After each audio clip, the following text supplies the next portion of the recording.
The man who came back from the dead. I was fresh out of nursing school when I got a job at a psychiatric hospital in a small, quiet town. The facility wasn't like the ones in horror movies, no dim corridors, no flickering lights, but there was one patient who made the place feel haunted. His name was Daniel Crow. He never spoke, never made a sound. He wasn't deaf, mute, or catatonic. He just wouldn't talk. His medical files said he had been found wandering near a highway, covered in dust, and dressed in military fatigues from decades ago. He had no ID, no history, no missing person reports, nothing. But the most disturbing part? Daniel Crow had been declared dead 20 years before he showed up at our hospital. The man who shouldn't exist. His fingerprints matched a soldier who had gone missing in action. His family had buried an empty casket for him long ago. They refused to believe he was real, saying our Daniel is dead. This is an imposter, yet here he was. Alive, moving, breathing, except something about him wasn't right. Daniel never sat down. He paced, all day, every day. His lips moved constantly as if whispering to someone, but no sound ever came out. Sometimes he would pause, throw his head back, and open his mouth wide like he was laughing, but there was never a single sound. It was eerie.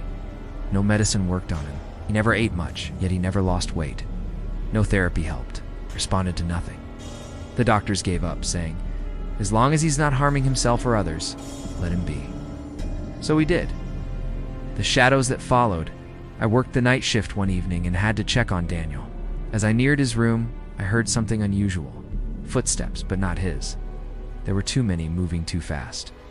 I turned the corner and froze. Daniel wasn't alone. Dark figures, barely visible in the dim hallway, surrounded him. They weren't solid, they shimmered, their shapes shifting. They stood behind him, beside him, blending into the shadows. My heart pounded. I rubbed my eyes, thinking I was seeing things. But the figures were still there, and Daniel stopped pacing.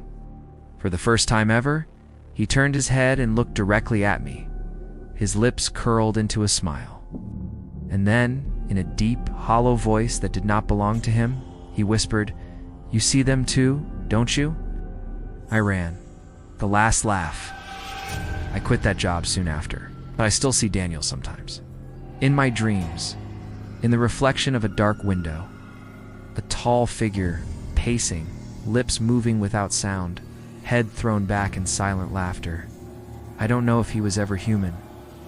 I don't know if he ever really came back from the dead or if he never left. But I do know this: he wasn't alone. And now, neither am I.